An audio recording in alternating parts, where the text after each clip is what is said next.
Isang nauuhaw na ibon ang napadaan sa isang basong may tubig. Pero kalahati lang ang laman, hindi sapat para maabot ng kanyang tuka. Pero imbis na sumuko, nag-isip ang ibon ng paraan. Isa-isa niyang dinampot ang mga bato at inilagay sa baso. Unti-unting tumaas ang tubig hanggang sa maabot na niya ito at siya'y nakainom.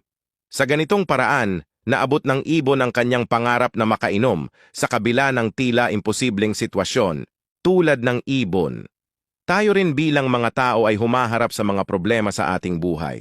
Minsan parang imposible itong lutasin, tulad ng pag-abot ng ibon sa tubig sa loob ng baso.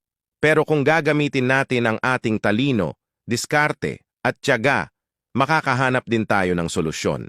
Kaya, sa susunod na may harapin tayong pagsubok, tandaan natin ang matalinong ibon na ito.